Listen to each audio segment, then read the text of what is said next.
आज आशा कल्की के साथ हैं जसराना के युवा विधायक माननीय इंजीनियर सचिन यादव जी, जो एक विलक्षण प्रतिभा के धनी हैं, जिनकी पहचान सिर्फ और सिर्फ अपनी कार्यकुशलता के लिए, अपने कार्य के लिए जानी जाती है, जो कर्म ही पूजा के पुजारी हैं।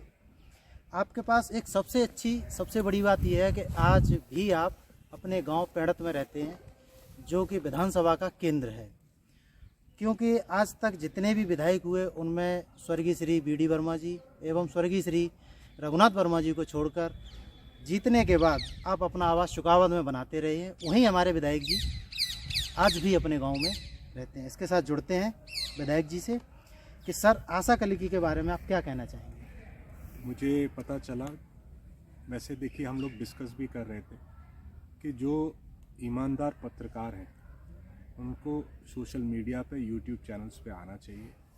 और मुझे बड़ी खुशी हुई कि आप जैसे पत्रकारों ने यूट्यूब चैनल खोला है, और मेरी शुभकामनाएं कि आप सच्ची बात को, जनहित की बात को, निष्पक्ष बातों को आप जनता तक पहुंचाने का काम करेंगे। और मेरी बहुत बहुत शुभकामनाएं, और आप जैसे लोगों के, आप जैसे चैनल की इस समाज को ज़रूर है। सर, वर्तमान में कार्य करने में जो चुनौतियां आ रही हैं, आप उसमें किस नज़र से देखते हैं?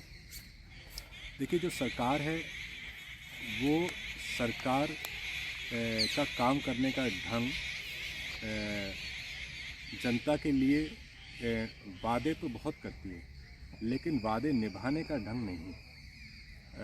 अभी आपने देखा होगा, एक प्रकरण विधानसभा में भी हमने रखा था कि जो अभी बारिश हुई, बारिश में हाहाकार मच गया था। धान और बाजरा की फसल ज़्यादातर हर गांव में नष्ट हो चुकी थी। जसराना में ही, जसराना के आसपास के सारी तहसीलों में, विधानसभाओं में, डिस्ट्रिक्ट्स पे। तो जब हमने वो प्रश्न विधानसभा में पूछा गया तो उसका जवाब सरकार की तरफ से ये आया कि जसराना में 11 किसान को ही नुकसान हुआ, सिर्फ 11 किसानों को। जबकि मैं इस बार 100% ये कह सकता हूँ कि एक गाँव में 100 किसानों को नुकसान हुआ होगा। 140 गाँवों का सर्वे मैंने खुद किया था, उसको भी सरकार के समक्ष रखा था। लेकिन वही बात मैं आपको बताना चाहूँगा कि सरकार खाना पूर्ति में ज़्यादा विश्वास करती है, पॉलिसीज़ बना देती है, पॉलिसीज़ के इम्प्लीमेंटेशन में ध्यान बिल्कुल नहीं देती है, या ध्यान देना नहीं चाहती है। तो ये कठिनाइयाँ इस सरकार के साथ काम करने में बहुत हैं। बहुत सी मेडिकल बिल्स को लेके सरकार की योजना है कि 40% अगर गंभीर बीमारी होगी तो उसमें सरकार मदद करेगी 40% फंडिंग से। मैंने लगभग 50 फाइलें सरकार तक पहुंचाने का काम किया।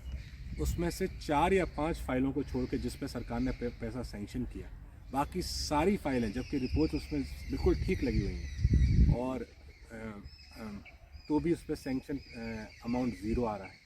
लेकिन उन्होंने उसको रिजेक्ट नहीं किया, अप्रूव किया, लेकिन फ़ंड उस पर कुछ दिया नहीं। तो फिर वो ऐसी पॉलिसी बनाने का मतलब क्या था? तो इस तरह की हज़ारों पॉलिसियां हैं जो रोज़ ये स्वीकृत करते हैं, रोज़ उसका फीता काटते हैं, लोग बताते हैं कि ये करेंगे, वो करेंगे, और ज़मीन तक वो चीज़ नहीं पहुंचती। अच्छा, चूँकि आप सत्ता दल से बाहर हैं, फिर इस तरह की जब समस्याएं आती हैं सरकार के साथ में, फिर आप आम जनता का, लोगों के कार्य कैसे करते हैं? देखिए, चाहे सत्ता के विधायक हों, चाहे हम लोग हों विपक्ष के विधायक, आज जो ईमानदार विधायक है, चाहे किसी भी दल का हो, वो काम करने में परेशानी महसूस करता है।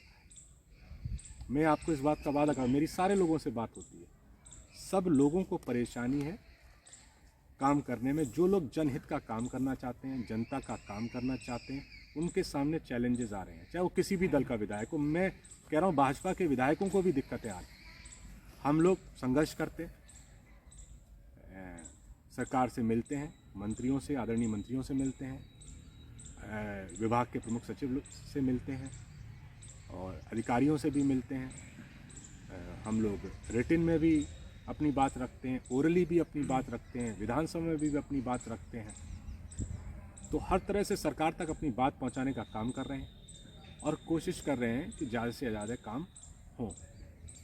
अच्छा, आप पहली बार विधायक बने हैं, तो आप जनता के मध्य जाते हैं, तो आप अपनी कार्यशैली के आधार पर किस तरह से जनता को, विधानसभा की जनता को किस नज़र से देखते हैं? देखिए, विधानसभा तो जिसराना तो हमारा परिवार है। पद तो आते जाते रहते हैं, आज हम पद पर हैं, पहले नहीं थे। तो पद परमानेंट नहीं होता, व्यवहार परमानेंट होता है। हमारी जिसराना हमारा परिवार है। हम यहीं पर जन्मे हैं, यहीं पर रहते हैं और शायद यहीं पर हम लोग ख़त्म होंगे। तो हमें जीवन भर यहीं रहना है। तो इस बात का हम ध्यान रखते हैं कि चाहे हम पद पर रहें या ना रहें, व्यवहार परिवार में अच्छा रहे। तो हम कोशिश यही करते हैं।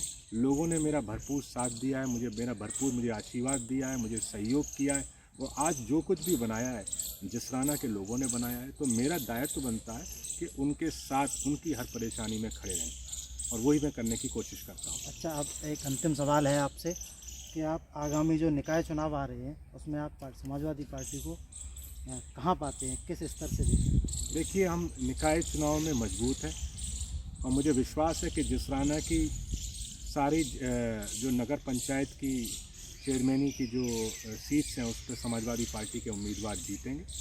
ये मुझे पूर्ण विश्वास है। और इस बात से विश्वास है क्योंकि जनता बीजेपी की कार्यशैली से पसंद नहीं कर रही है।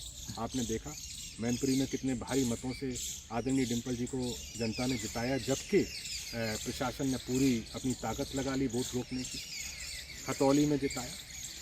और तो मुझे पूरा विश्वास है कि जिसराना की जनता निकाय चुनाव की तीनों सीटों को, तीनों नहीं 3.5 सीटें पड़ती हैं, मक्खनपुर भी आदि हमारे में पड़ती है, हमारी सारी सीटों पे और ज़िले की सारी सीटों पे समाजवादी पार्टी के उम्मीदवार को जिताने का काम करेगी, जिससे कि काम करने वाले जो नेता हैं वो मोटिवेट रहें और अच्छा काम करने की जो एक कार्यशैली चालू हुई है वो आगे बढ़ती रहे। तो मुझे पूरा विश्वास है कि फिरोजाबाद के लोग, जिसराना के लोग हमारे सारे उम्मीदवारों को इस चेयरमैन के चुनाव में, इस मेयर के चुनाव में जिताएं।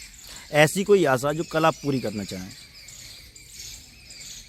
देखिए, हमारी तो यही है कि हमारा क्षेत्र पिछड़ा क्षेत्र है। हम चाहते हैं कि हमारा क्षेत्र विकसित क्षेत्रों में हमारे जिसरानों को जाना जाए, और विकसित क्षेत्र तभी हो पाएगा जब यहाँ के एजुकेशन स्टैंडर्ड्स बेटर होंगे, यहाँ का इंफ्रास्ट्रक्चर बेटर होगा और यहाँ का हेल्थ सेक्टर बेटर होगा।